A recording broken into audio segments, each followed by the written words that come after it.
presenters we want to hear from before we get to that, though.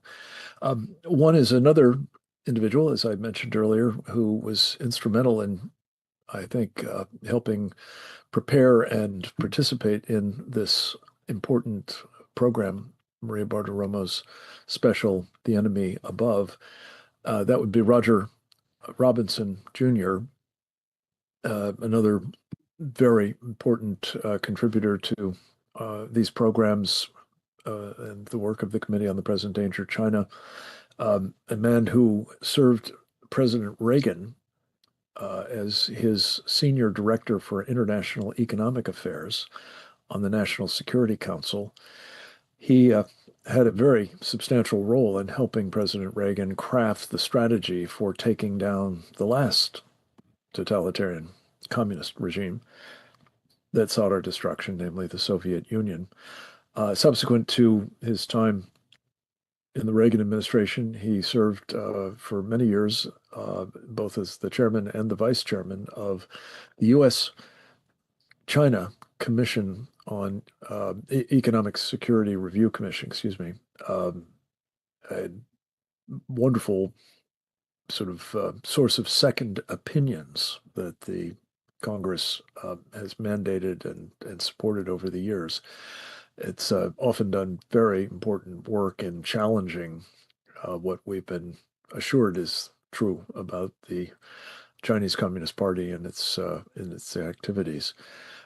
Roger has been associated with the Prague Security Studies Institute, which, together with the Coalition for a Prosperous America, just yesterday released an important report to which he will make reference, I think, in the course of his remarks, which we pre-taped earlier today as, again, part of our program, Securing America, Real America's Voice.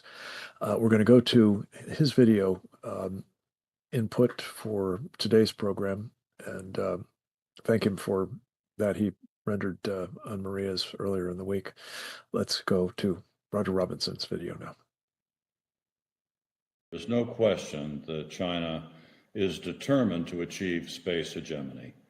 They have looked at this as the primary asymmetric vulnerability of the United States that they can exploit to not only keep up with us, but to defeat us, both regionally and perhaps even globally, if they're able to execute their strategy in space, which is laden with counter-space weapons.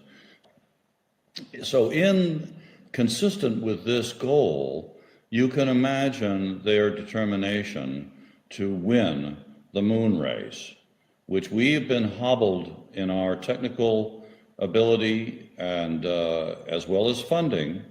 The Artemis program has been behind. We are not on a positive trajectory right now. We will need a push from the president and the administration in a priority resource funding mode in order to win the moon race. Now, the consequences of not doing so are dire. It is the strategic high ground. The Chinese, if they land on the moon, it will be in the dark side of the moon, probably the Shackleton crater, which is the most promising from the perspective of water, and being a lasting outpost for other travel in the solar system. So it's an essential way station, but it's also the life-giving quality of the moon could be there. They will plant their flag and on day one execute an instant replay of their illegal activities in the South China Sea, where they claimed the entire sea that controls 3 to 5 trillion a year in trade, virtually the entire South China Sea. And like that circumstance, they'll demand that we have their permission henceforth in order to orbit, land on, or operate in strategic sectors of the moon, like the one I've just mentioned. Now, you can imagine what an intolerable circumstance this is.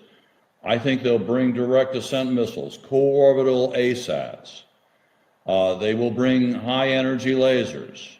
They will militarize the moon at flank speed. There's nothing going on here that's really geological, scientific, benign, the way we tend to explore in the moon circumstance and others. So this is a very perilous circumstance we're in right now.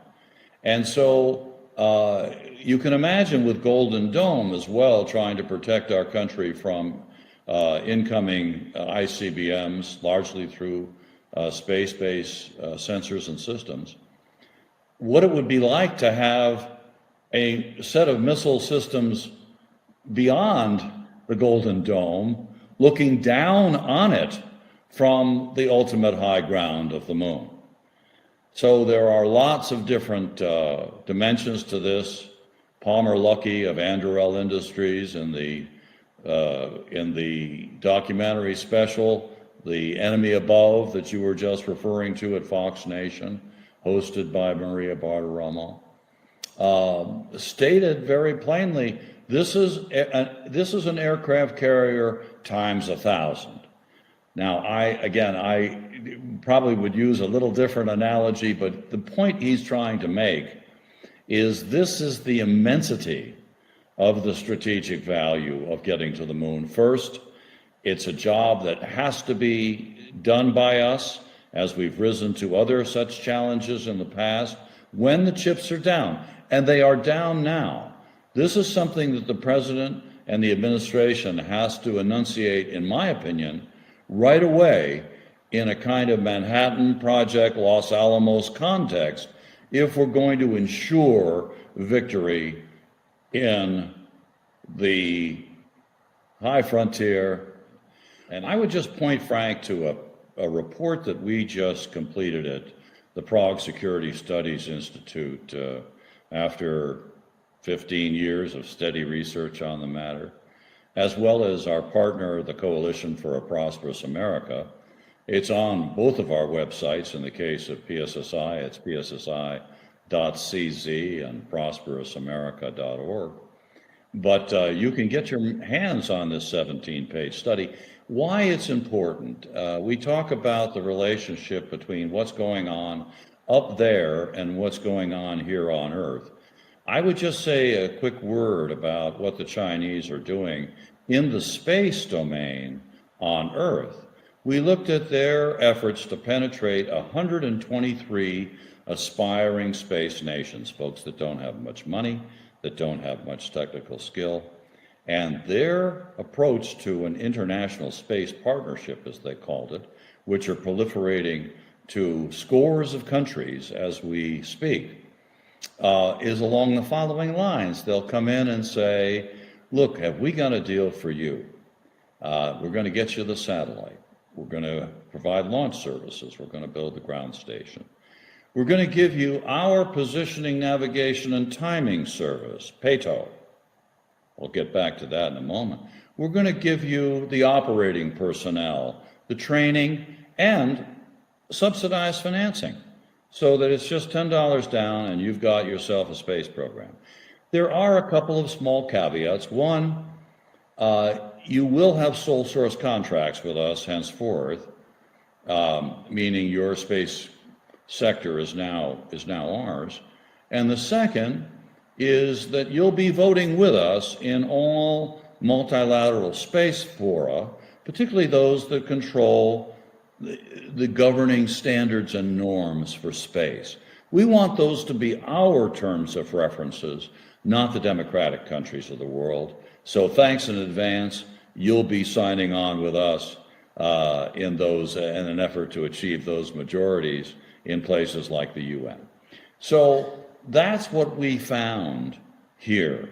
More troubling still, Frank, not surprising to you, is that the Chinese military companies, space companies, who are the ones that are the front organizations for the CCP and the PLA, who are out there under PLA control, as is the entire Chinese space program, and they are attracting funds from our capital markets as well as our private equity funds.